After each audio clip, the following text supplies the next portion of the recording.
bazalwane isikhathi la njengoba eshiwo umzalwane si late about 40 minutes now, kodwa ke sizozama ukuthi sigcine isikhathi ukuze ukuthi ke siye emakhaya sifike emakhaya ngesikhathi. Isifundo ke sinamhlanje besisihlele ke since ke si-organize inhlelo zalonyaka sukela I think uJanuary sathi ke sizoba nayo i-workshop eyodwa sabona ukuhle ukuthi sidile ngezimali ekhaya. I-subject ke imali i-subject ke difficult kanti eziningi emakhaya for various reasons. Kodwa ke thina singabantwana bakaNkulunkulu sifuna ukuhlonipha uNkulunkulu, sifuna ukulayela uNkulunkulu, senze izinto uNkulunkulu afisa ngendlela senze ngakhona. So ke isifundo njengoba eshilo umzalwane sihlukaniseke kabili. I-session yokuqala esongena kuyo sizokhuluma ke ngombhalo nangemali bese sikhuluma nangendaba yokusebenza. Indaba yokusebenza ke bekuyinto esibe sicabanga ukuthi i-obvious.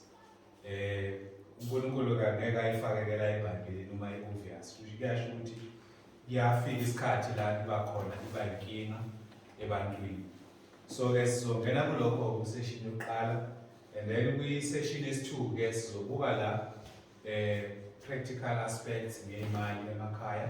Sizobuka la ukuthi inkinga enkulu ekhona emakhaya zintathu esoyibheka eyithinta imali, indaba yokubudgeta, indaba yokuseva, including retirement, nendaba yezikweletu. Izinto ke lezi zintathu ikhaya kufanele ibheke kakhulu.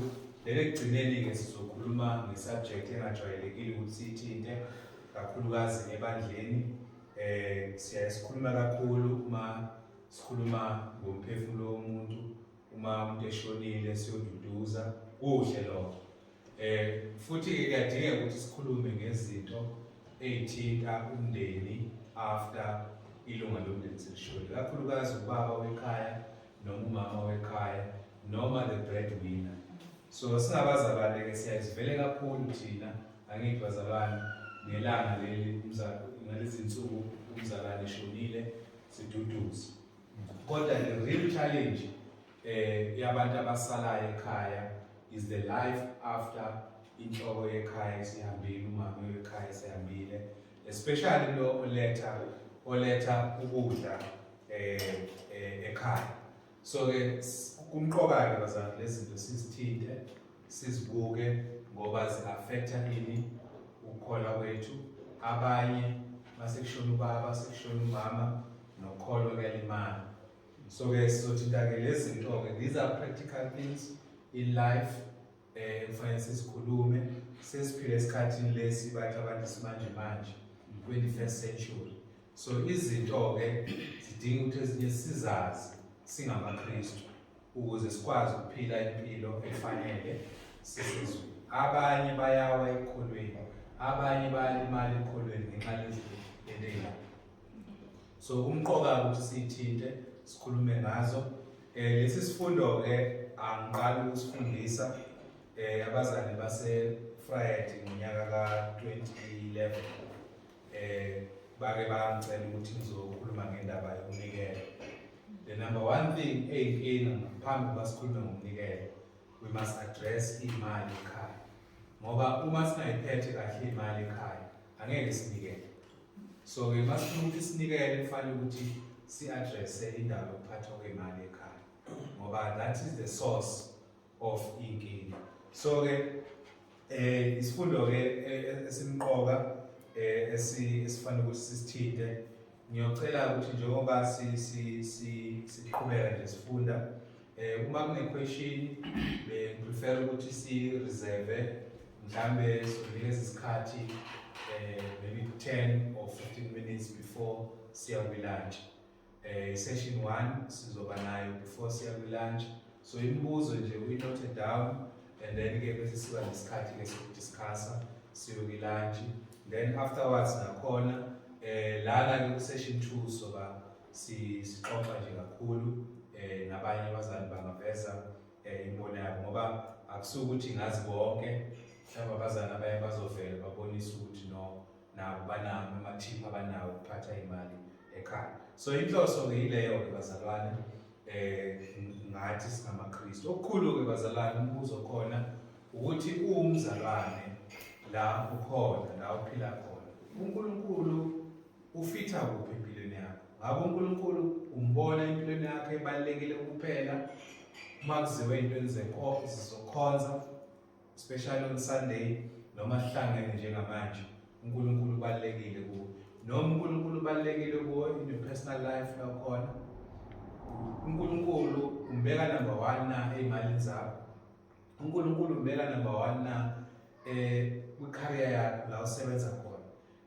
la ukhona usebenza khona ngabe i-behavior yakhe iyabonisa na ukuthi umntwana kaNkulunkulu noma ibonisa otherwise emndenini wakho your own home ngabe uNkulunkulu ulapho na in your life yabona. So okumqobo ukuthi umKristu find uNkulunkulu in all spheres of life yonke ingxenye yempilo yakho uNkulunkulu abuse angabusi kuphela ukukhonza kwakho uma uza Sunday uzokhonza. So ke nazi izinto ke engithinta ukuthi sithinde okuyisingeniso singakathinti la ukuthi umbhalo uthini izinto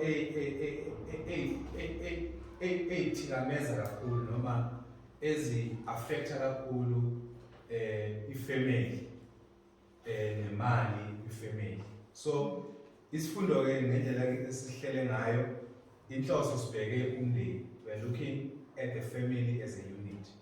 Yes, these principles also apply uwedwa ungashadile noma ungenawo abantwana but-ke lesibheke ukuthi sibheke kakhulu wena umzalwane usekhaya. Now lezi zinto-ke empilweni zithinta indlela esiphatha ngayo imali emakhaya. Number 1, inkinga enkulu kakhulukazi kithi abamnyama i-financial education. Asikhuluma nge-education asikhulumi la nge-degree nge-diploma, sikhuluma nge-knowledge of how money works. Esikhathini esiningi siya ey'kolweni sifundiswa kakhulu ukuthi ibhizinisi liphathwa kanjani, sifundiswa kakhulu masikhuluma ngokwey'mali, sifundiswa kakhulu ukubaluleka kwey'mali uma kuthengwa izinto ama-equipment emsebenzini nani nani. That knowledge uma uya e-college uma e-university khona, but in most cases it's very rare. In fact nje nami angazi ngahlangana ne-course e-university ekhuluma ngokuphatha kwey'mali, personal finances.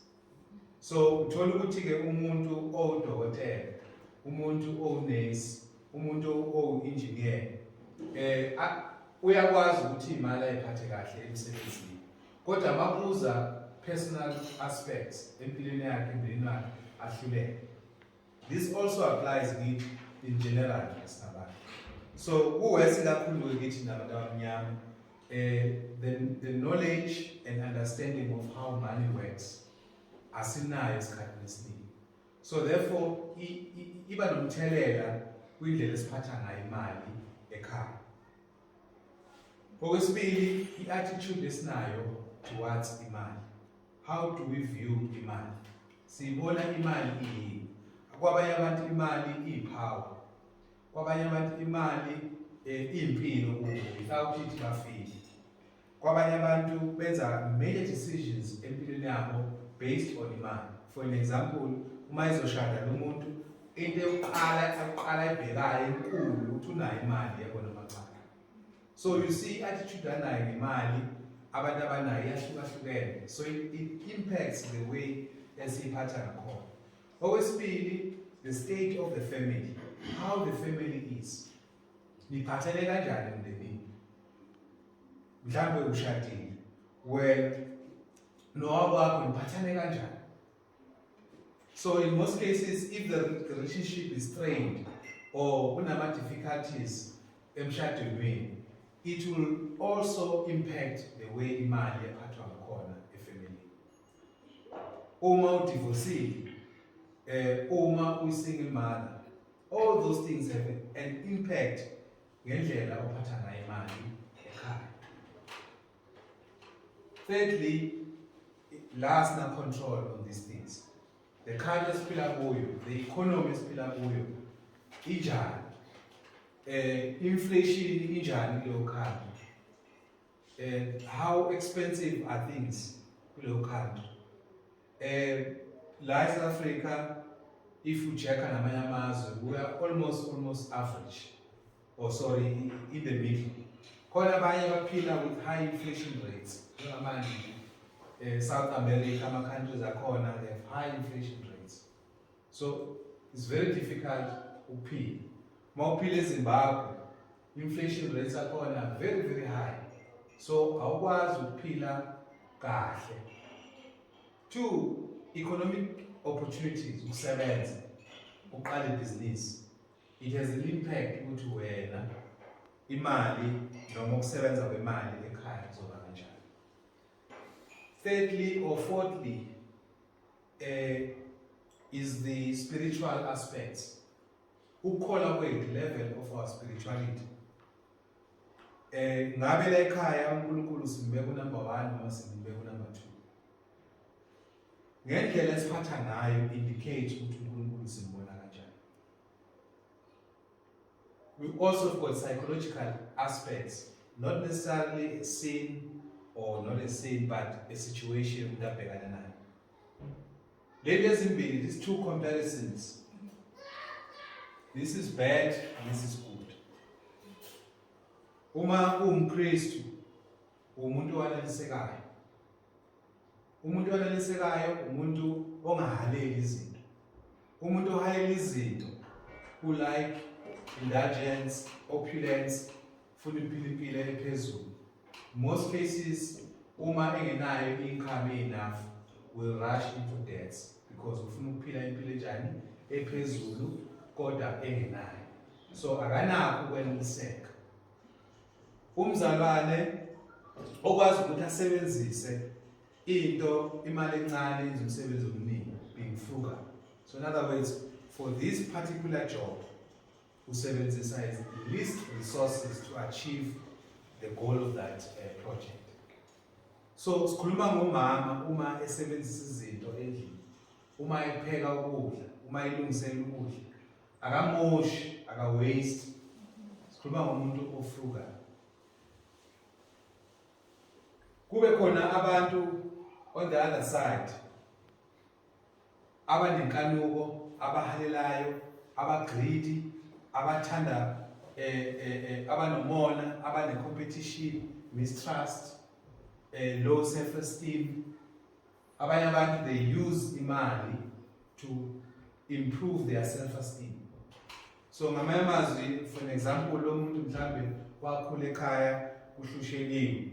So uthe manje uthola imali, ufuna ukuprove, ufuna ukubonisa ukuthi eminyaka la ephilile engenayo imali. So uzospend imali recklessly just to prove ukuthi naye usefikile.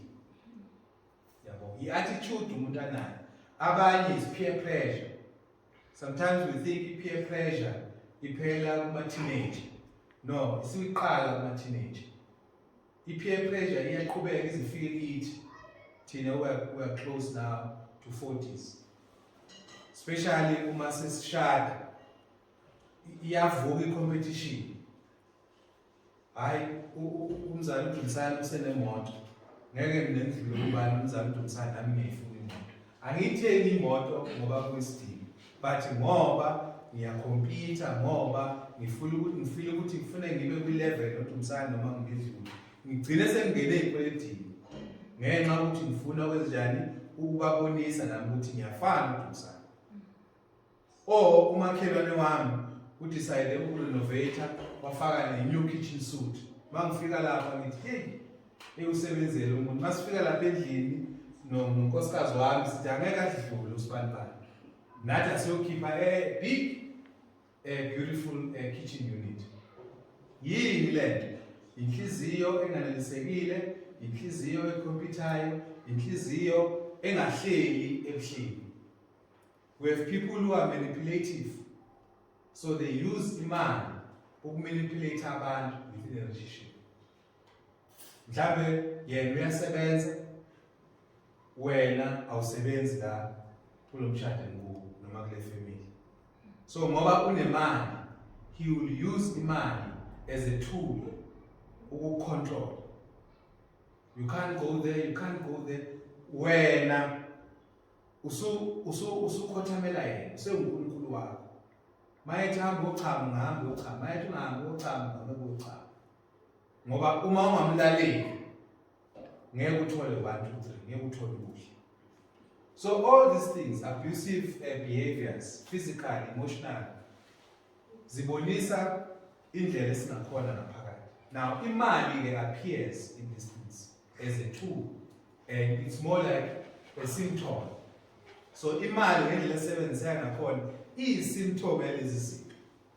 So ngendlela osebenzisa ngayo imali ekhaya noma personal, i-symptom between these two things. The way osebenzisa ngayo imali can show ukuthi wena are you content?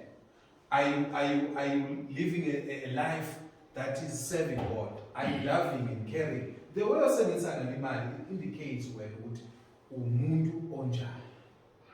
So imali appears a family showing these traits. So masikhuluma ngebandla. Why sikhuluma ngale subject? Because ibandla liyathinteka. So the way ophatha ngayo imali, esiphatha ngayo imali emakhaya, has an impact ebandleni. One major impact, immediate impact, is the way we give. How much we give. So if imali siphatha kabi ekhaya, surely imali yokunikela will not be enough. Angithi bazalwane? So the way esiphatha ngakhona imali has an impact ukuthi sinika kanjani ebandleni. So if sifuna ukusolve indaba yokunganikeli kwabazali, kufanele sibuye sizokhuluma ngendaba yokuphathwa kwemali kuphi emakhaya. Sikhulume ngezinto ezenza ukuthi abantu banganikeli. Okwesithathu, umnikelo. If singanikeli, ibandla elikhulu. Sesiyakuthinta lokhu leadership esibuya kuyo ngoApril. Ukuthi uma singanikeli ibandla njani ngeke likhulu. The more likhulu ibandla, the more kudinga ukuthi sibe nabantu abazosebenza full time ukwenza lo msebenzi. So if singanikeli ngeke sibe nabashumayeli. Uma singanikeli ngeke sakhe sakhiwe, for example number 8 yakhulu. Yabo. So umnikelo lo esinikelayo is funding the projects zebandla nokukhula kwebandla. In turn, ukukhula kwebandla affects ukukhula kwani noma ukuthinteka ini indlela esiphatha ngayo imali. So uma singanikeli, uma ibandla lingakhulu, uthinta ini indlela esiphatha ngayo imali. So money matters at the church level as well. 2, uma singayiphathi kahle imali sonke njengoba sinje, it means ngeke sibe nama-leader azoba capable ukuphatha imali kuphi ebandleni. So uma for example i-qualification yomdiakoni ukuthi kumele athembele futhi kufanele ukuthi ahlolwe ngamanye amazwi, he must be vetted njengoba benza emsebenzini. Kunama-positions la mawuzongena emsebenzini abazoqala bakuvethe khona to make sure ukuthi awunayo ama-issues. One of them ukuphatha kwemali. Emsebenzini they make sure, noma emabhizinisini they make sure ukuthi umuntu uma bezomfaka ebhizinisini ephatha imali, lo muntu akanawo ama-criminal record, akanawo fraud, akanayo inkinga yemali. Yabo? Angeke ubeke umuntu onenkinga yemali kwiposition yokuphatha imali. Because what will happen? Uzoyitshontsha ngithi, uzoyidla ngithi. So neBhayibheli ingakho uma likhuluma ngabantu abazophatha imali ithi mabathembeke, you must be a faithful servant. So if thina sihluleka ukuphatha imali, sibulawa yikweletu, singabazalwane, nine access mzali msebo kwi-account yaseduduza, i-account esiduduza nemali ino-15,000 ezingibambile iy'kweletu eziyangihluthuza. Ngiyacabanga ukuthi hey, kuze ngifike end of the month abazane ngeke abafona ngeke ngithathe u-1,000 rand ngifanele, yabo, uyithathe ube successful, yabo, mhlawumbe uyibuyise end of the month, kanti uzovala umlomo wakho ukuthi hayi cha abangibonani. Leyo habit izokhula phapha zani ukuthi niyabheka uyakhanda kusenalutho. Umzali siyabonga kona nemali yani yebandla. Yini inkinga uhlulekile ukuphatha imali zakhe kuphi ekhaya. Now it has now an impact on the church, an impact on umsebenzi webandla. So ingakho ebandleni kuthiwa uma sizobeka umuntu ezophatha imali diakon kumele kube umuntu onjani ofaithful, futhi tested to vet him to make sure ukuthi lo muntu ngempela akanankinga. One of the questions ebuzwayo ukuthi sinikeze i-credit record yakho mzabana ngelanguage yamanje sibone ukuthi isimo sakho ma kunenkinga yemali ngeke sikunikeze lo msebenzi ngoba uzoyitshontsha imali yani yebandla. So ke personal finance has a huge impact kuphi kwibandla. If singayiphathi kahle imali zethu emakhaya ngeke sinikele kahle ebandleni, ibandla ngeke likhule, ibandla ngeke likwazi ukumanage imali zalo kahle. So the root cause ukuthi ibandla lingakhuli financially yithi thina emakhaya, the way esiphatha ngakhona ini imali.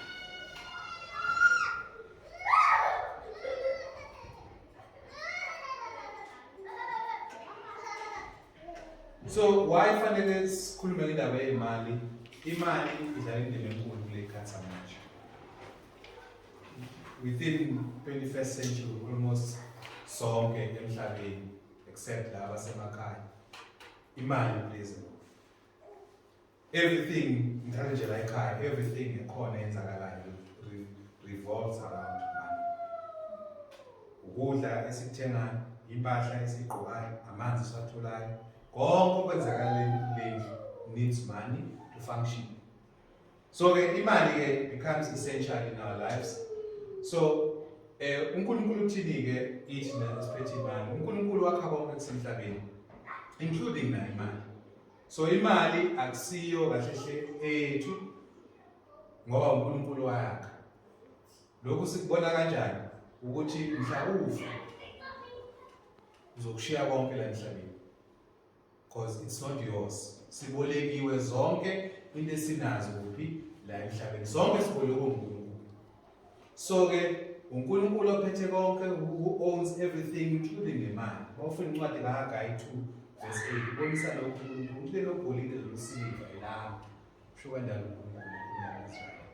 So ningacabanga leli golide eninalo yeleni, you have a right to do whatever you want. So uNkulunkulu expect ukuthi ngento asinikeze zona siziphathe ngendlela right.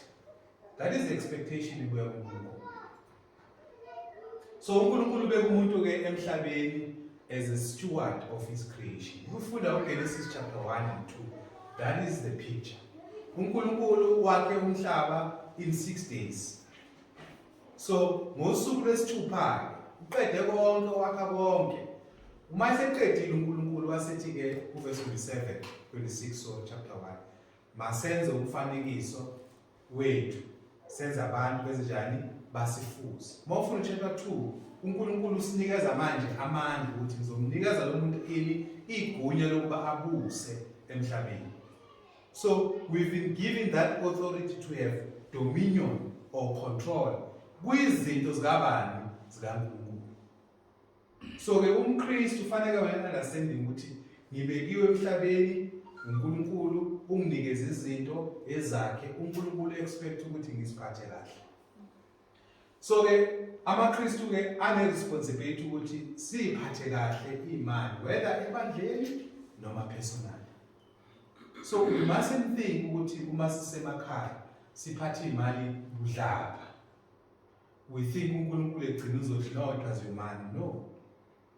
uNkulunkulu lindele ukuthi lento akubusise ngayo kunikeze uyiphathe kahle. So we will be held accountable for our actions. So uNkulunkulu ulindele ukuthi ke sisiphathe kahle imali ke emakhaya. So ke masikhuluma ngeimali asikhulumi ngecash. Uma umuntu enemali akusiyicash, isibusiso, it's a blessing from ubani uNkulunkulu. Nezibusiso eziningi ezahlukahlukene uNkulunkulu asinikeza zona that we have. So one of them is isibusiso. Incwadi kaJakobe 1:17 ibonisa ukuthi sonke isipho esilungile esihle nesipheleleyo sibuya kuBaba ezulwini. So ke yonke into enhle oyaziyo ukuthi yinhle emhlabeni ibuya kuNkulunkulu, iqale emqondweni kabani? kaNkulunkulu. So ke why imali important? Why fanele sikhulume ngemali? Imali important because njengoba it runs our lives. Yabo? Akusafani ngekhathi zokhokho bethu. Bekhona inkomo, amasimu, uma ufuna ukudla uyotshala, yabona kuyavela ukudla. Mangifuna nje ukuthi ngibe neplate lapha lokudla. Iplate ngokwalo liyathenga esitolo, irice ngokwalo liyathenga esitolo, isobho liyathenga esitolo. Konke okuseplate wakho kuyathenga. So how you manage money has impact on your life. Money is important emshadweni nasemndenini. Top 10 things ezenza ukuthi abantu bahlukane ba-divorce imali. Zikhona ezinye but one of them imali. So if imali ingaphathekile kahle ekhaya, ngishadile, ubaba la ekhaya uyiphatha kahle imali, uzama ukwenza izinto kahle, mina ngiyazimosha uma. Eventually ke uzofika la ubreaka khona because sisebenzela on two direction. Lastly, sikhuluma kwi-level ye-family, children. You must think very hard ngendlela ophetha ngayo imali because one day you might not be here. So ungekho kuzokwenzana ngabantwana bakho. Akucabangi nje unezikweletu ezingaka. Uhleli ku-minus. Uma nje ungafa konje kuzokwenzana ngey'ngane zakho. So we must think very hard ngey'mali esinazo ngendlela uNkulunkulu asibusise ngayo because it has impact. Let's look at what the Bible says. IBhayibheli liyakhuluma kakhulu ngemali. And the number one reason why iBhayibheli likhuluma kakhulu ngemali is because yilawo uSathane edlalela khona. Ithuluzi lakhe elikhulu imali. Now, uma ufuna incwadi yama-Proverbs, izaga ibhalwe uSolomon. uSolomon esalungileyo, semuhle. uSolomon siyakhumbula uNkulunkulu wacela uNkulunkulu ukuhlakanipha. uNkulunkulu wamnikeza ukuhlakanipha. Ezinye zezincwadi ezibonisa ukuhlakanipha kwakhe, incwadi yani yezaga. Now izaga ke zibhayele indodana yakhe. Umbonisa ukuthi ufanele uphile kanjani usemhlabeni. So incwadi yezaga incwadi esifundisa ukuthi thina sikhula emhlabeni noma ngumKristu sikhula emhlabeni, how do you live emhlabeni? Imali ke kukhulunywa ngayo. More than half of the chapters la encwadini yezaga it talks about money and wealth and the danger of imali. Yabona? Mawufunda uMshumayeli bhalwe uSolomon 5:10. Ithi ke lo othanda imali angeke aneliseke. So in other words, imali ayinayo indawo la uzothi wena khona uma uyithanda ngeliseke. Yingakho abantu abathanda imali nabaqhutshwa uthando lwemali abaneliseki. In fact baze bafike la benze izinto ezobugebengu, ezinye zazo ukubulala abantu. So uma umuntu eqhutshwa uthando lwemali, so you must understand there's no satisfaction, ukwaneliseka uma usothando lwemali. Chapter 7:12 ubonisa la ukuthi imali, you perceive it as a shelter, as a safety net, or as a protection. Uthi it can do that, but okungcono ulwazi noma is wisdom. Uthi ke ulwazi noma wisdom liyamgcina umuntu, limgcina kuphela la emhlabeni, limgcina nangale kuphi kwethuba. Yes, money can assist, but the best thing to preserve umphefumulo wakho yizwi likaNkulunkulu noma intando kaNkulunkulu. So uma uSolomon ekhuluma nge-wisdom akakhulumi nge-any knowledge, ukhuluma ngani? Ngentando kaNkulunkulu. Ngoba uthi ukuqala ukuhlakanipha ukumazi ubani? uNkulunkulu. Yabona.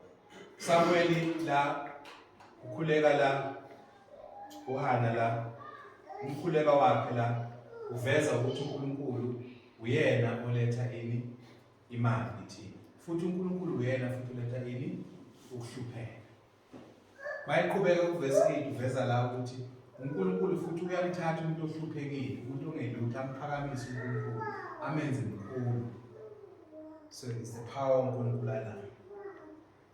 Moya kwimphisamende ngiyadlula nje.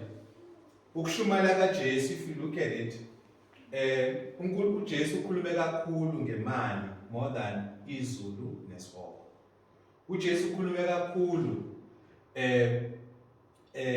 ngemali except the kingdom. Mayishumayela uma ihamba different cities usebenzise kakhulu imali ebonisa ingozi yani imali.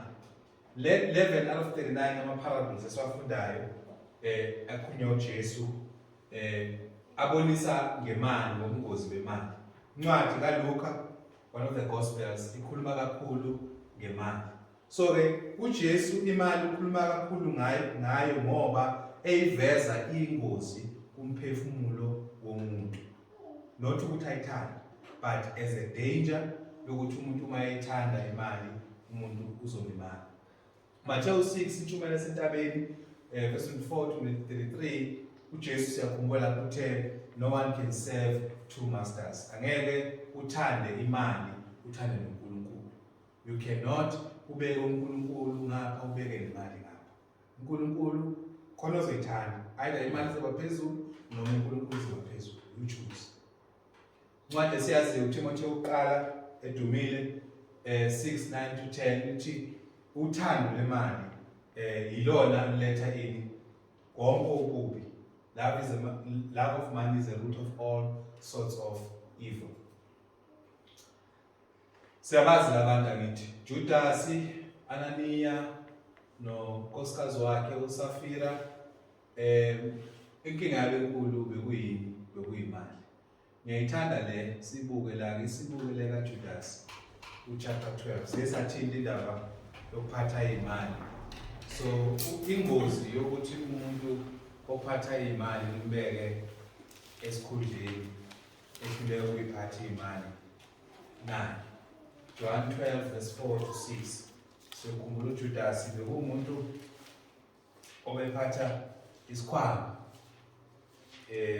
Angithi mabehamba la oJesu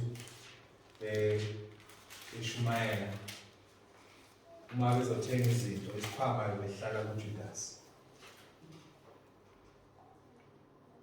John 12 verse 4 to 6 actually. But one of his disciples, Judas Iscariot, who was later to betray him, objected. Why wasn't this perfume sold and the money given to the poor? It was worth a year's wages. He did not say this because he cared about the poor, but because he was a thief. As keeper of the money bag, he used to help himself to what was put into it. He used to help himself to what was put into it. So money can make you a thief. And money can make you a betrayer. And to my betrayal, Jesus, what holy money kuba priest. Anania and Sapphira, money can make you lie. So you see, imali is just a symptom of who you are.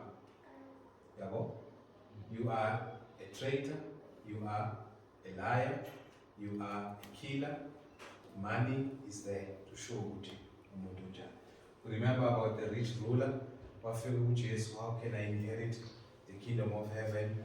Jesus mbuka inhliziyo yakhe mbona ukuthi unjani. Hamba uthengisa konke nakho nikeza kanjani abampofu. Ayabona lo muntu unzima for me. Yini inkinga? Inhliziyo yakhe nothando lakhe lokuphi likule mali. Remember about the rich fool? uJesu ukhuluma ngala chapter 12 uLuka. Le ndoda le yakhohlwa ngoNkulunkulu. It shows ukuthi uma umuntu ekhohlwa ngoNkulunkulu ebheka emalini usizo. Khona abantu abashiyayo ibandla bamshiyayo uNkulunkulu bahambe bawaqhizile big things, big businesses. Umfico ufa.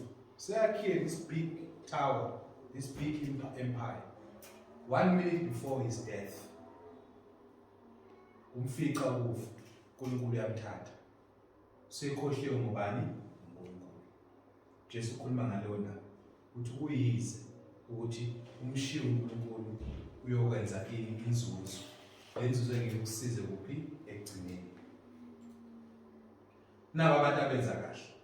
So imali was a symptom of their heart. Abraham, uNkulunkulu uthi phuma chapter 12, ezweni lakini uyezwelani lesithembiso. Uyaphuma nomkakhe nabomndeni wakubo basendleleni. Baxabana noLothi ihlobo sakhe akanawo umona. Abraham akanawo umona. Uthi belwa-ke belola ini la ilwane zabo ezophuza khona amanzi. Uthi hayi-ke hamba-ke wena uye endaweni enjani enothile, mina ngizohamba ngiye endaweni enjani elugwadule. It shows the extent of the heart kabani kaAbraham. Siyazi ukwenzakalana ngithi egcineni. uLothi ngokuba wabakuleyo ndawo Sodom and Gomorrah uNkulunkulu wayichitha.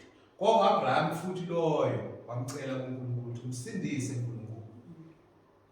Yabo. So imali uAbraham was not the main aim.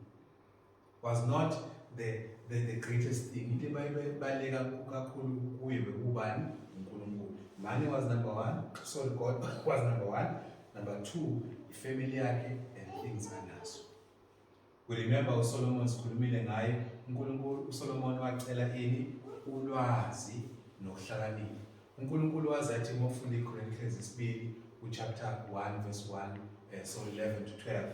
Lapho uNkulunkulu uveza lapho ukuthi uNkulunkulu kuthiwa wathi ngenxa ukuthi ukhethe ukuthi ungafisi ini imali, ungafisi udumo, ungafuni lezi zinto, ufune nje ulwazi olubuya kimi. Ngizokubusisa-ke futhi ngalezi zinto ongagcinanga. Ngizokwenza inkosi enhle edlula wonke amakhosi akabakhona. Ngizomnika imali, ube nemali eningi. That's what happened. We remember about Job in Job chapter 1. Job was a faithful man, also a rich man. You understand? So uba nemali is not a curse, it's a blessing. It's how you use it that will determine ukuthi umuntu njani nokuthi uphenduka umuntu njani. We know about Isaac not Joseph. Isaac not Joseph, they inherited izinto bezibuya kuAbraham. In fact, Isaac uma esethola izinto ukunotha kwabo uIsaac nomndeni wakhe kwabakhulu udlula ubani uAbraham. The way uNkulunkulu ebekubusisa ngakhona. So money is a blessing, it's not a curse. So we just want to make it clear. Sicela sifunde ngesiZulu le verse 2 Chronicles chapter 1 verse 11 to 12. So wisdom is better than wealth. So as siqhubeka sibuka indaba le yemali, we must have an understanding ukuthi our pursuit in all. Yebo sayidinga imali ukuze siphile, but ekumele sikhale kakhulu ithando kaNkulunkulu nokuhlakanipha kaNkulunkulu, because it is better than imali. Yes, money will help you to have this house, but ulwazi kaNkulunkulu will preserve your souls. Imali ngeke kuvikele, ngeke kusize emphefumulweni. Yabo. So ke wealth, yes, is there, but wisdom is better, is superior. So ke hamba kuNkulunkulu ufuna ulwazi. Masithola ulwazi kuNkulunkulu, it will make you all these things onazo, including the money, uziphathe ngendlela enjani right, because we have seeked into kabani kaNkulunkulu. Ephethe ngesiZulu 2 Chronicles chapter 1 verse 11 to 12. Wayesethi uNkulunkulu kuSolomoni ngenxa yokuba lokho kwakusenhlizweni yakho ungacelanga ingcebo nemfuyo nodumo nokuphila kwabakuzondayo, futhi ungacelanga imihla eminingi, kepha wazicelela ukuhlakanipha nokwazi ukuba wahlulele abantu bami engikubeke inkosi phezu kwabo. Uyakuphiwa ukuhlakanipha nokwazi. Ngiyakunika nengcebo, nemfuyo, nodumo angazange abe nakho okungako amakhosi ayengaphambi kwakho nalandelayo emva kwakho wayekuba nakho. Kunjalo, uSolomon was one of the most richest king kwa-Israyeli. Ayikho futhi eyamdlula ngenxa.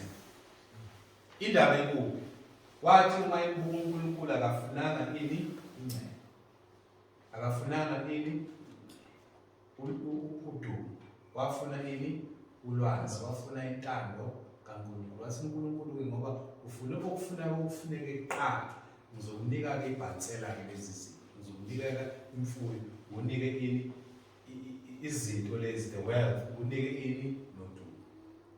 That is the approach we must have as Christians. We want first to thokozisa uNkulunkulu. Sisendleleni ukuthokozisa uNkulunkulu. uNkulunkulu uzothi sihambe endleleni yakhe alokho nje ekubhansela ngey'busiso, ekunika lezi zinto. Ngoba wena wafuna bani? Yena kuqala. Lokho esikukhulumayo nakubantu abasha. Qala ufuna umuntu othanda uNkulunkulu nosebenzela uNkulunkulu, nofuna uNkulunkulu. Kuzothi endleleni-ke nisemshadweni bese lokhu uNkulunkulu enjani enibusisa. So why sikhuluma ngemali, ngikhulume ekuqaleni ukuthi ithuluzi likaSathane. Sathane is our enemy. Ekuqaleni ensimini yaseDeni into uSathane ayisebenzisa lehlahlahla uNkulunkulu athe bangasithinti. Engekho imali leso sikhathi. Abantwana baka-Israyeli into ebahlula yini? Khonza ithombe. Namhlanje ikhathi zamanje inkinga enkulu esilimazayo yini? Imali. Ithuluzi likaSathane. Mawufunda lapha ngoJudas, uchapter esingayifunda chapter 12. Ibonise lapha ukuthi Luke chapter 22. Ibonise lapha ukuthi lithi izwi lapha uSathane wangena kuJudas. So uSathane usebenza ngayo imali ukusikhipha kuphi? Endlini. So there's a danger ngemali. In as much as it's a blessing, it can be used for wrong things. So uSathane ufuna ukwenza, ufuna ukuthi ngayo imali mase sithanda sifune indlela ezisheshayo zokwenza imali. In most cases it's wrong. Ufuna siphile njalo under stress, thinking about imali every day. Ufuna njalo usuku nemini sicabange yini? Imali. Simshiye ubani? uNkulunkulu. Okumqoka ukuthi ngosuku lokwahlulelwa okubalekile is not how much you had. It will be about who you were. Ubani kulokho unakho. Umuntu njani? Your character. Ngeke kukhulunywe ukuthi uyibillionaire. So njengoba uyibillionaire sizokuza ukukhuluma kangcono naye umuntu njani ohluphekile. That will not matter. Nowadays kuya ukuthi unani phakathini ozokhuluma. Akuthiwa une-billion hayi lesimlalele kahle usibani bani. Mawuhluphekile nje ungelutho abantu abakulalela. uNkulunkulu wakho njalo. So therefore it's very important ukuthi ke understand ukuthi imali has a danger to it. Ake singeleke kwingxenye yokusebenza. As I said, we thought ukusebenza is a common thing which we understand. But ubonakele ukuthi into esisilele kwabanye abazalwane nesisilele eSouth Africa. Mawufunda incwadi eZakha 10:4 ibonisa ukuthi ukuvila kuholela kwindlala. So in other words, we have two types abantu abalambile, poverty. Kunomuntu ozolamba ezenzele ukuthi alambe. Kunomuntu ozolamba hayi ukuzenzile. Situation yani empilo. Mhlambe uzaleke wazalwa abazali bashona bobabili, homeless uselambile. Not his own doing. Or lo muntu ungene ku-accident walimala akasenendlela ukuthi ayiphilise ulambile. Not his own intention. But kukhona umuntu ozolamba angadli ngoba yini inkinga uyavilapha. Yilo muntu uNkulunkulu angamfunile. Uma ethi uNkulunkulu usisiza abampofu. Usisiza abampofu bani? Boqobo. That's the New Testament teaching. So uma ufuna ukuthi udleke sebenza. Ukusebenza brings what? Wealth. That's what Proverbs 10 verse 4. You will see throughout this is phone. So it's nje kakhulukazi ngeProverbs. So ukusebenza is God's plan from the beginning. So how we get wealth? There's only one way. Yabo, ukusebenza. Yes, abanye bethu siya-inherit ubaba ubenento enjalo singesithola. But the way imali yenziwa ngakhona ukusebenza.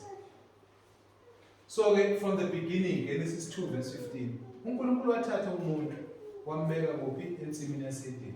Umsebenzi wokuqala, the first commandment, before kufika indaba ukuthi ungadli umuthi ophakathi nendawo okwazi okuhle nokubi. Before kufika lapho, umthetho wokuqala uNkulunkulu umuntu amnikeza wona wenzani? Ukusebenza. Wambeka ukuba njani asebenza, ayinakekele lensini. So uNkulunkulu amdala umuntu embeka emhlabeni, one of the things ukuze aphile, he needs to work. uNkulunkulu unenkinga enkulu uma umuntu ehlezi. Izaga 6 verse 6 to 8 libonisa ingqondo efanele sibe nayo. Ngamanye amazwi impression la ukuthi njengoba ungadli ukuthi awufunanga wabuka izinto ezikundala kwindaba ezikufundisayo ukuthi ukuze uphile kufanele ukwenze njani. Uthi ke hamba ke uyobuka kwini kwintuthwane. Intuthwane iyaprepare for the next season. Iyabeka ukudla. It saves. So uma wena ungaprepare ifika ikufitha indlala, do not think ukuthi mistake yami uNkulunkulu.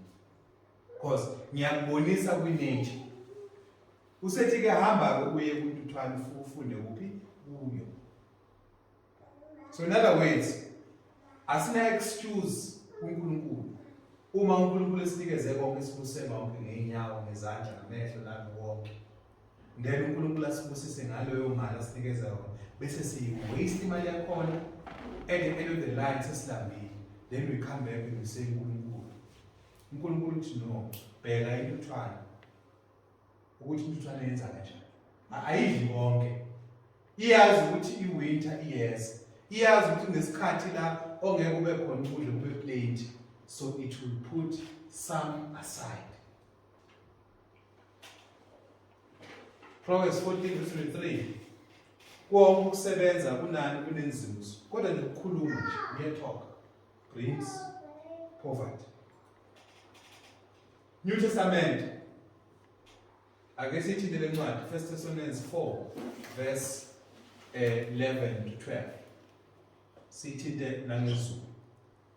So indlela thina okufanele sibe na-approach ngayo kuphi ekhaya empilweni.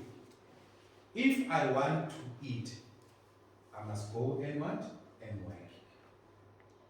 That is just the message. Umuntu angaphandle efika kule khaya, the one thing I secure before anything yini umsebenzi. So into esilimazayo thina masivele lesikhula, the one thing esifunayo number one ama-rights ethu. We deserve a lot, we deserve a lot, we deserve a lot, we deserve a lot. but you're not willing to put up with the required work. 1 Thessalonians 4, verse 11 to 12. Nikhuthalele ukuhlala ngokuthula nokwenza okwenu nokusebenza ngezandla zenu njengokuba saniyala ukuze nihambe ngokufaneleyo kwabangaphandle ningasweli lutho. Ibambe lapho mzalwane. Siyabonga. So, uthi nikhuthalele ukuphila impilo njani yokuthula, attending to your own business. Yabo? Futhi nisebenze ngezandla zenu ukuze abantu bangaphandle banganibuki bathi abantu bathi bayakholwa. Kodwa laba bantu sibona bahlale belambile. So, it is self-inflicted poverty. Besithi siya understand nabanye abazali ukuthi lento isobala. Uma kukhulunywa ngomuntu ohluphekile, there are two types. Njengoba ngishilo. Yilo impilo isimo sempilo simenze vele ukuthi angakhoni ukuyisiza. Lo muntu ke uNkulunkulu umbeke yithini kuba simsize lo muntu. Kodwa ngithatha umuntu olingana njengami njengoba ngimile phambi kwenu. Ngingafuni ukusebenza ngihlala ekhaya. Bese ngithi ngifideni. Yini uNkulunkulu angifuni. Thesa kwesibili usebenzisa amagama aqinileyo azathi umuntu angakudli isimo somunye umuntu engasikhokhela. So we have a responsibility singabazalwane sisonke to make income ngokusebenza. Manje bese phase 4 verse 28 ibonisa lapho ukuthi umuntu makayeke ukutshontsha kodwa asebenzise izandla zakhe ukusebenza akwazi naye ukuba nethuba lokupha abahluphekayo. Ekusebenzeni uNkulunkulu ngokuthinta lokho ekusebenzeni uNkulunkulu indlela sisebenze honestly singaqambi amanga. One of them masemsebenzini is not to steal anything, including stealing time. Ukhokhelwa lewa 8 hours, ukhokhelwa lewa 12 hours. So be honest enough to do umsebenzi wakho for that 12 hours, for that 8 hours. Ungathi uya emsebenzini for that 8 hours kanti wena uyokwenza into zakho. And expect ukuthi umqashi wakho akukhokhele for that. uNkulunkulu expects us to be honest. Ukhuluma la in the marketplace, uma umuntu efuna ukuchitha abantu, a change scale to make himself again more profit. So umuntu adjust izinto ngobugebengu just to gain imali, uNkulunkulu akathokozi naye. Proverbs 11 verse 1. Proverbs 13 verse 1. Imali etholakala ngobugebengu noma ngokutshontsha ayimthokozi uNkulunkulu. Kodwa umuntu othola imali ngokusebenza, leyo nzuzo yakhe iyakhula. Proverbs 15 verse 27. Umuntu othola inzuzo ngobugebengu uletha ububi emzini wakhe. So if you think ukuthi you progress ngokutshontsha izinto, ngokuqola abantu, one day uNkulunkulu uqeda ngani ngomuzi wakho, whatever you are doing.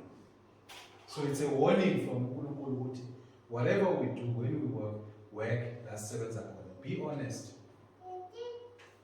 Then uNkulunkulu will bless that work. Izinto efanele sizi-avoid, two extremes to avoid. Number one, focusing too much emsebenzini. So what has happened with you, there's limited time for into zikaNkulunkulu. In fact, awukho entweni zebandla, awukho nasekhaya. Abantwana sebebona nje ngesikhaftini ukuthi ubaba ubekho. You wake up very early in the morning, you come back at night about 12. So you are always focused kuphi emsebenzini. Now what has happened now, ibandla nekhaya lakho has become a support structure for umsebenzi wakho. That's not the intention kaNkulunkulu ngokusebenza. Intention ngokusebenza ukuthi uthole inzuzo ukuze usupport ini umndeni wakho nomsebenzi wani webandla. So your work is there to support the church and your family, not the other way around. So we must make sure, yes, umsebenzi utholile kunzima, but try and by all means ukuthi kulowo msebenzi uzame ukuthola umsebenzi omngcono ozokwenza ukuthi ube nesikhathi esizoba enough nani nefamily yakho nokwenza umsebenzi wani webandla. 2, loving and trusting wealth. Khona abantu abazochase a position, abazochase a business because uthanda ini imali. Na incwadi ngithanda siyithinte Matthew 16:26. So it's very important that we avoid these things. In as much as we have to work, too much of it is not good. Spending too much time in service, spending too much time nabantu abangakhoyo, awubonakali wena ey'ntweni zebandla. uNkulunkulu usinikeze one day simkhonze. Demand yakhe, i-requirement yakhe, first day of the week. La usithi usinikezile isikhetho. But ibandla ngokuthanda uNkulunkulu siyasenze ama-programs to make sure ukuthi njalo siba available ukuze sikhule kuphi enkosini. Sivule iy'nkonzo zangoLwesithathu zemikhuleko, iy'nkonzo zabomama, iy'nkonzo zey'ntombi. Zama ukuthi umuntu kaNkulunkulu aspend isikhathi esiningi nabantu bakabani, kaNkulunkulu nentando kaNkulunkulu. Ngoba if you spend too much time emsebenzini, spend too much time ey'ntweni zezwe, most likely uzogcina unjani usubanga ungasakhona. So in as much as uNkulunkulu athi sisebenze, akasho ukuthi we must spend our whole life lapho. Nasemsebenzini nabo uyabona bafuna 8 hours, 12 hours in a day. In most cases, 40 hours South Africa. Whether usebenza shift or usebenza normal hours between 8 and 5, 8 to 4, and then up to Friday. So, bakunikeza isikhathi sokurest, bakunikeza isikhathi sokuthi uyosebenza. Khona abanye abantu nje who love to have isikhathi sokuthi asebenze more emsebenzini. Just nje ukuthi abe nemali njani eningi. Matthew 16:26. uJesu la. Ngokuba kuyakumsizana umuntu uma ezuza izwe lonke onakalelwe ukuphila kwakhe na? Ingabe kuyabokhiphane umuntu kube isihlengo sokuphila kwakhe na? Ngabe lenzuzo ethola emsebenzini noma leli business onalo noma le empire unayo will be able to save your soul? The answer is no. Another extreme is to be idle. uNkulunkulu akayifuni le nto yokuhlala nje. uNkulunkulu akamdayelanga umuntu nje ahlale nje. Because uma uhlala uba ithuluzi likaSathane yokwenza izinto ezinjani ezimbi. Noma ungawuthatha umthwalo ukuba unakele umndeni wakho.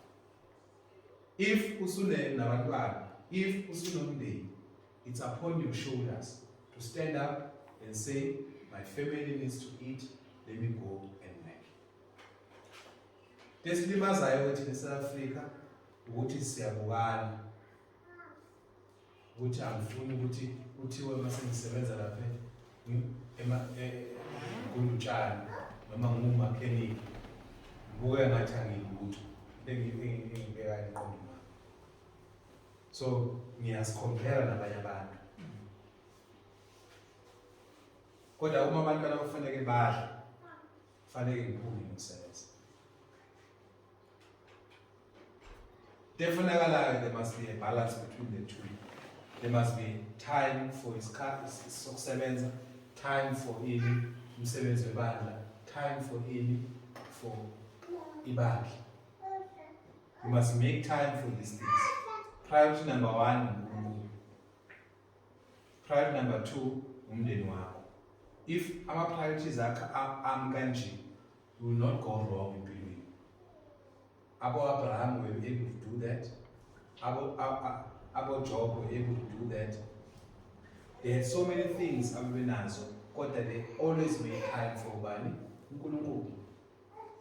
So it's very important ukuthi we prioritize into zikaNkulunkulu. Mark 12 verse 30-31 sifunda. Jesu la ukhuluma ngokuthanda uNkulunkulu. Awumthandi uNkulunkulu kuphela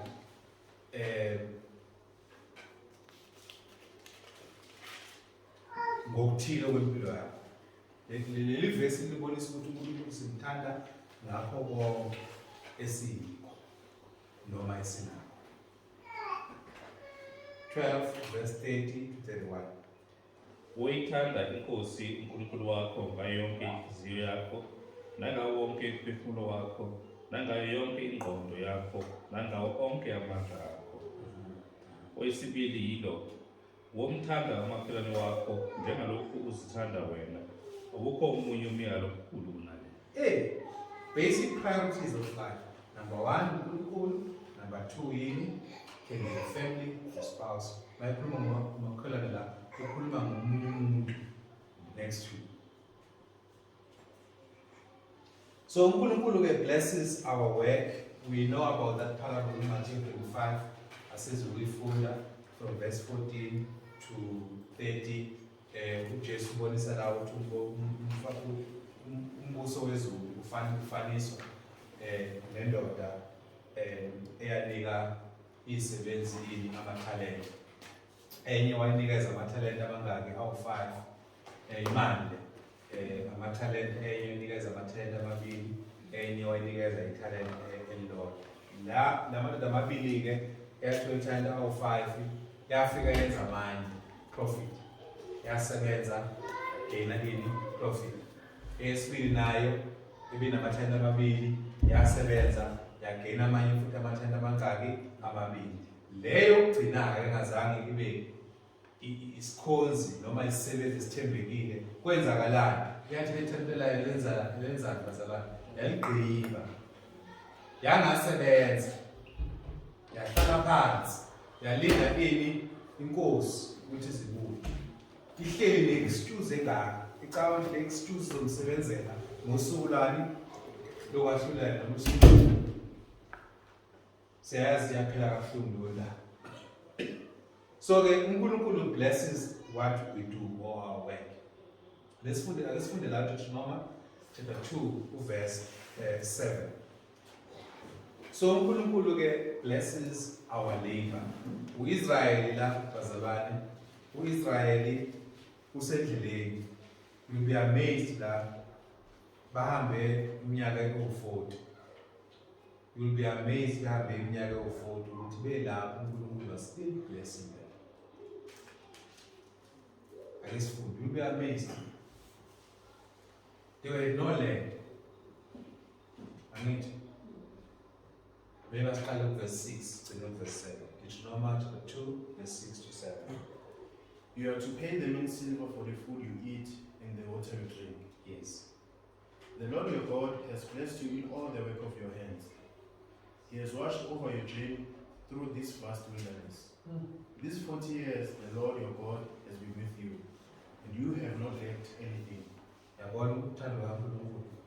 So mighty nizokhipha imali la ihlobo zabo ngoAbraham uthi anizungena kulo mhlaba, anizukuthinta lutho, anizuthatha lutho. uNkulunkulu akanikezanga umhlaba. So usethi manifika lapho ukudle enidingayo nizokuthenga. Useyachaza ukuthi le mali kuyaphi abathenga ngayo. Uthi nisendleleni uNkulunkulu wenu izweni unibusisile, ebusisa ukusebenza kwani kwezandla zabo. Kusho ukuthi behamba la ama-Israyeli izandla zabo beyisebenza ukuze benjani bathenge badle.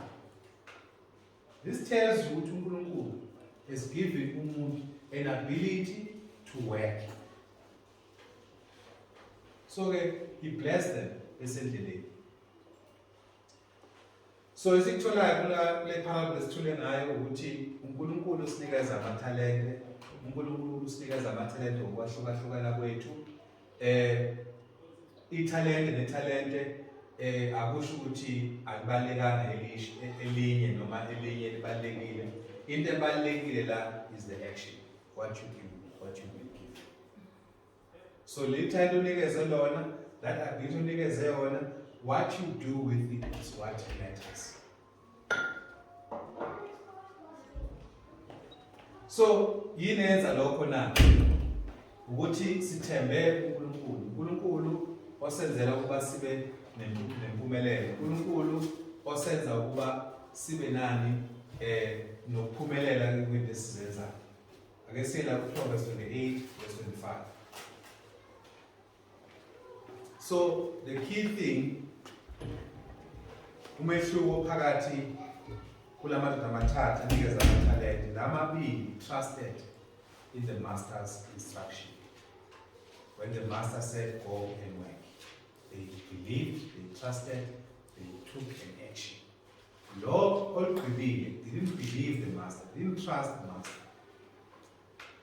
Yabo. He who trusts God, what will happen? Proverbs 28 verse 25. The greedy stir up conflict, but those who trust in the Lord will prosper. That's the truth. So, qala kuNkulunkulu qala, ungahambi ngani ngomhobho, greed. Hamba ngani uthemba uNkulunkulu, then you will prosper. So sikhulumile ke ngokuhlala nje. I like this translation, even though it's a much of a paraphrase translation. TLB, it says, idle hands, that's Proverbs 16 verse 27 29. Idle hands are the devil's workshop. Idle lips are his mouthpiece. An evil man sows strife.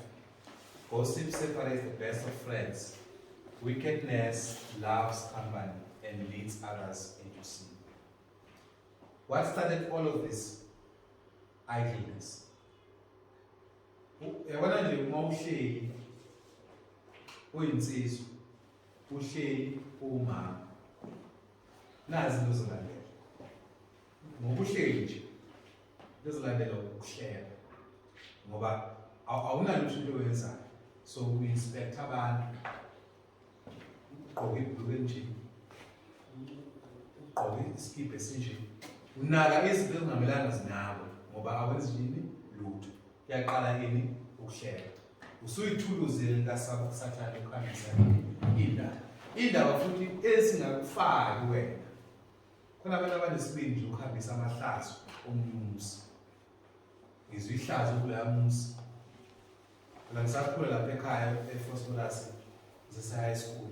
Mawuthi uyabuya abanye omama ngo-1 ekuseni sagqoke igama.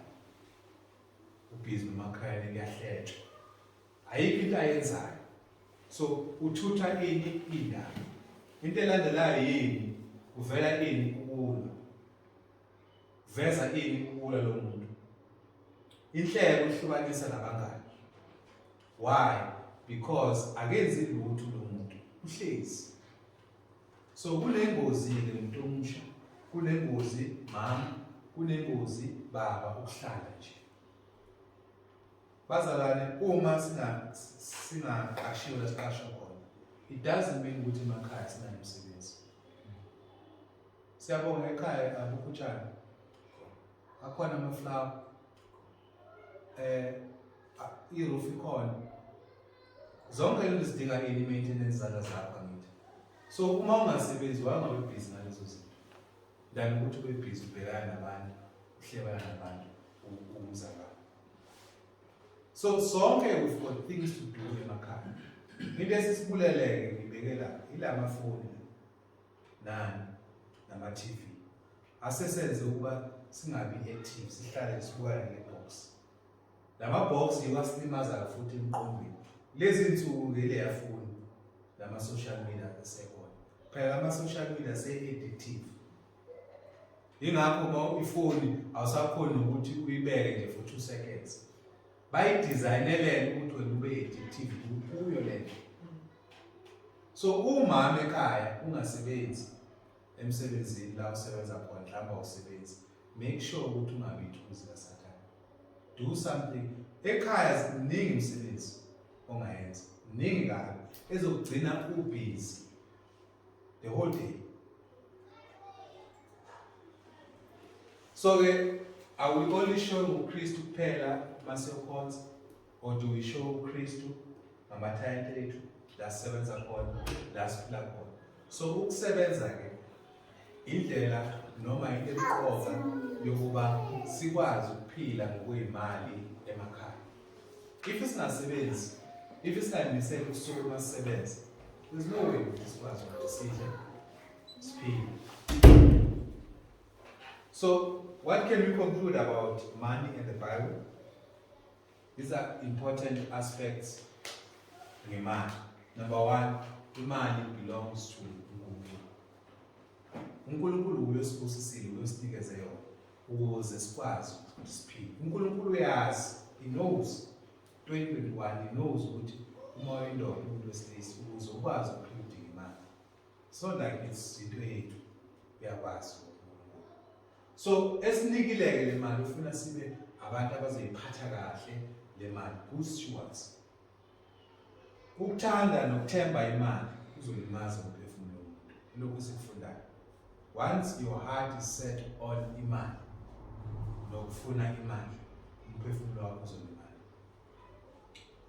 Ulwazi kaNkulunkulu, ukuhlakanipha kaNkulunkulu is better than imali. Okunye umqobo ukuthi kumele ukwazi ukuthi imali iyithuluzi. So it's a powerful tool ongayisebenzisa for good or for evil. Khona abantu abasebenzisa imali to manipulate abantu. Khona abantu abasebenzisa imali ukuthenga uthando labantu. Khona abantu abasebenzisa imali ey'ntweni ezinhle ne-do good. So amaKristu anikeza ukuthi asebenzise imali ey'ntweni ezinhle ukwenza ezinhle, hayi ukwenza ezinhle. Imali ukuze uyithole, iBhayibheli lesifundisayo, you work for it and you must save it. Futhi ukuhlala nokuba lazy kuletha indlala, self-imposed poverty. Kuletha indlala. So sukuma. So the way ukuthi sikwazi ukuthi sustain ama-families ethu siphile, uNkulunkulu uthe ukuze umndeni wakho uphile, sukuma usebenze. Uma wena ukhethile ubaba nomama ukuthi uqala umuzi uzoba nabantwana, it is your duty to go out there uyosebenza. We understand that opportunities may not be there kwezinye izinto, but you have the responsibility to do that. You can't push it uNkulunkulu. So imali ke uNkulunkulu yakhuluma ngayo, ubonisa ama-danger, ubonisa nobuhle bayo, ubonisa nokuthi kumele isetshenziswe kanjani nobungozi bayo. So ke ku-session 1 ke sesiphethile ke bazane, angazi ikhona imibuzo or ama-questions or comment, because now isikhathi u-22 or 10 to 2. Sizothi emva kwe-lunch besingene ke kulezi zinto. Bengithi ke ngizwe ukuthi are there any questions, comment around imali? Njengoba ngibonisile ukuba nemali is a blessing, not a curse. Maybe one thing engazange ngiyithinte la, ukuba nemali does not necessarily mean a sign of ukuba nobukhulu. Amahlelo ke asebenziseka i-prosperity, but i-sign ukuthi no. Imali ifana njengazo ifana njengamanzi, ifana njengezinto uNkulunkulu ayinikeze umuntu esemhlabeni. So uNkulunkulu ubusise bonke abantu ngalento okuthiwa imali ukuze umhlaba ube khona uqhubeke. Mawufuna incwadi kaMathewu 5 ithi lapha uNkulunkulu unisela imvula kwabahle nabanjani nababi. So amanzi ayi-basic necessity of life, nemali basic necessity of living. So having it is not necessarily making you now kuhamba noNkulunkulu. It simply means uNkulunkulu unikeze lonto for that particular reason, but it doesn't make you ukuthi wena. Therefore, uNkulunkulu unawe is anointed you njengoba esho amahlelo. So masinayo imali uNkulunkulu expect ukuthi sisebenzise kahle. That is the message of the Bible. If uNkulunkulu ekubusise ngemali, we expect ukuthi uyisebenzise kahle u-expect ukuthi unikele ebandleni, u-expect ukuthi umndeni wakho uphathe kahle ngale mali. Don't use it for wrong intentions. Don't use imali when amakoti mawusebenzini wakho to attack your husband. Don't use it for wrong things. Use it for good. Use it to build. So that is the intention here, Yeman. Any questions, any comment? So, ebandlela Christmas fundisi ukuthi bathanda imali. Siyagenza ukuthi umuntu athande imali. At the same time, uNkulunkulu ufundisa ukuthi imali siyayisebenzisa idinga. The difference is we don't love it. Yeah, asithandi. Khona umzali mhlawumbe ungabeka and then bese ke siya ku lunch. Bengacela ukuthi lunch yethu ibe very quick. Mhlawumbe sispende if not 15 to 20 minutes to lunch. Any questions about imali? It's not a question, a comment. Kodwa oyibhezile mzala esho ukuthi fanele siphumule. uNkulunkulu uyafuna ukuthi siphumule. And then chasing money ingayenza ukuthi umuntu avuke kakhulu abuye leyithintile le. Kucela sithi sembhalweni uNkulunkulu ekhuluma ngayo kuPsalms 127 verse 2. 127. Verse 2. Psalms 127. uNkulunkulu angekho against ukusebenza bazalwane, njengomzalwane esibonisile amavesi maningi ashoyo ukuthi sisebenze. uNkulunkulu ufuna umuntu osebenzayo, but akafuni overwork uzohluleka ukuba nesikhathi ebandleni, uhlule ukuba nesikhathi futhi for ifamily yakho. Verse 2. In vain you rise early, stay up late, toiling for food to eat. For he grants sleep to those who love, to those he loves.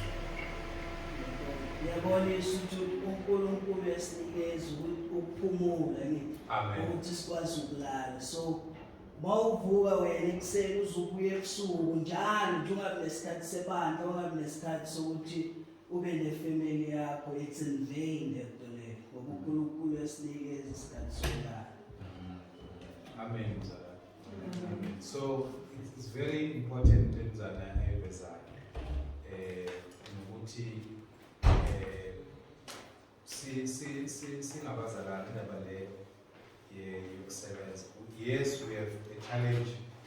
We currently amathuba emisebenzi awamaninganga kangako, yabona. But that doesn't mean ukuthi ayikho indlela ukuthi ungaphila ngayo, yabona.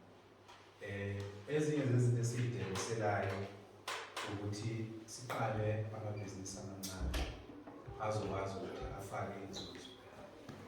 Ngisazama. So okukhulu engiku-emphasize mzala ukuthi akunjani. Yeah, okukhulu esiku-emphasize-ayo la bazalwane ukuthi do something, be active. Ebandleni uningi umsebenzi esingabanayo sisebenza ebandleni esingakwazi ukuthi sikhuthaze ibandla. If ungasebenzi, I have more time ukuthi ngakwazi ukuthi ngifundise ebandleni, more time ngakwazi ukuthi assist abathile mhlawumbe kuma-challenges ababhekane nawo. So isikhathi sethu masisebenzise ey'ntweni ezinhle, njengoba ngisho ukuthi i-case esesibhekane nayo, social media, i-TV, yabo. You know, one of the things that you notice about abantu babili and time during the day, all the people about busy, in most cases, good people. We read about Abraham, the Bible says he rose during the day. That will say he rose during the day, very early in the morning. So if you read about abantu basebhayibhelini who are doing good things, Proverbs 31 about that good woman. She rises very early in the morning. Yabo. Think about it. It's cool enough. If you want to have more energy in a day, what's the difference if you wake up? Let's say ulale 8 or 9. You wake up 4 or 5. Versus umuntu ovuke 10. Who will have more energy in a day? There you are. That's how our bodies are. So if I wake up very early, I become more productive. The time where I'm more productive is in the morning until top midday. From midday, it apart. So now if you vuka 10, vuka vele vila sekufikile la nyanga. You understand? So if you want to be productive and brilliant, try and change that. Usekhaya. Go move 8, move 10. Try to sleep 9 and wake up 5. You will see you will be more productive in the day. You will think better. TV yes because that number 11, 12 is because of the TV. Then vuka ngubani 9, vuka 10, vuka 10. Vuka nje udlale breakfast, ubuyela kuwele TV noma nje uyoma ngaphandle. So there's so much on my head. What I'm trying to say is let's try and change our behavior as Nabasabani. Try and improve your life in terms of knowledge so that you make yourself available already when there's an opportunity. So if I can come up comments, it was like Somala, Zotela, Homzan, Andrew.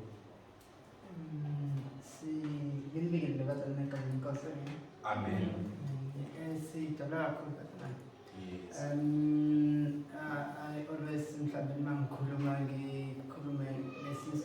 a turning point of Msebenzobanda is coming from different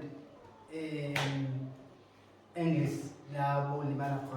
Amen. We have a big downfall of Msebenzobanda, starting with our missionaries coming to Witimanje. Sekusetshenziswe kukhona iy'kole kulimeze umsebenzi in a big time way, the misuse of finances ebantwini. And the interpretation when it comes, it's not the matter of interpretations. The promises are around the umsebenzi kaNkulunkulu, and the limited view of it kulimezile umsebenzi kaNkulunkulu, kwaleta ama expectations lawa ababasebenzisa wrong with the promises around ama-preachers in the past. Kwenziwe kuvunyelwana mabavumelene nama-preachers kuze kube khona nje indaba yokuthi ama-preachers they failed the work, ba-end up basebenzise izinto zebandla, ama-arguments bewenziwa in the past. Kulimezile ke umsebenzi webandla. Number 2, lezo zinto lezo sikhule sine intention yokuthi let's check what was happening behind those things. The focus and the disturbed number of things. It disturbed the way of thinking. Let's funda is very good for what is sifunde ngaso, because we're not focusing on working it. We're researching about it. Then sends us behind to apply it. And the underlying elements are controlled. So with the good knowledge we get from a colony, let's check out what is it, where are the loopholes? Things with working with the research. So we are here for the researchers that and the way let's So we are looking forward for a good change ibandla la sizakala khona ukuthi likhule to the positive direction, and they are very very good at building for preparing umzalwane ukuthi how to face life in terms of finances with uNkulunkulu. Thank you. No, siyabonga bazalwane, siyabonga kakhulu Mzansi. Into ayithinta umzalwane really i-aspect ye-leadership, kuba inhle leadership, be prepared for umsebenzi. Ezinye zezinto la angapreparwanga kahle yindaba yemali. Ngikhulumile ukuthi even nathi mhlawumbe we-university we-kuphi, we don't get lezi yabo le section esikhuluma ngayo manje, budgeting, debt and all those things. You don't find it. It's something that you hear from the financial advisor, you get information as you go. Even nasekhaya akusile sihlala sikhuluma yabo ukuthi imali iphatha kanje, imali kufanele uyabona lezo zinto lezo akusizinto esikhuluma ngazo in depth. So we end up being ill prepared. Umzali ukhuluma ngendaba ukuthi preachers were tempted. Iqiniso le, especially abashumayeli abasala after ama-missionary, iningi labo bakuza kuyimali zebandla abenzanga kahle, because imali akunyanga kakhulu ngazo. Yes, besikhuluma ngomsebenzi, which is good, or ngezwe, but the aspect ukuthi imali ifanele iphathe kanjani ekhaya, imali iphathe kanjani ebandleni akukhona ngazo. And in most cases abazali abaphesheya banikelela mhlambe umsebenzi la esigodini, umshumayeli ayithathe le mali ingayi emsebenzini wani webandla njengoba behlosile, ayithathe beshinzana ayidle. Izinto eziwela abazali abaningi neziseyinkinga. So we have to talk about imali, because uNkulunkulu usathane uyayisebenzisa ukudestroya ibandla, uyayisebenzisa ukudestroya ifamily. So we need to watch out and be very careful kuma tricks kaSathane. Siyabonga kakhulu mzalwane. Ngizobuza uRendani kwakulo asibongele ukudla, pray for the food, and then after lokho ngiyacela bazalwane isikhathi sithi 2 o'clock, request by 20 past, or maybe let's be fair to each other, 2:30. By 2:30 siyaqala lesiqhubeko ngoba le section ke yinde and ila sokhuluma kakhulu besonke sibuza nama question. So ngiyabonga.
Amen. Siyabonga bazalwane, ngicabanga ukuthi mhlawumbe sizohlala nje kanje bazosinceda khona lapha abomama. And then okunye la besiprepare i-lamb stew ne-chicken, angazi noma khona abangayidli i-lamb stew. Thina sidla konke.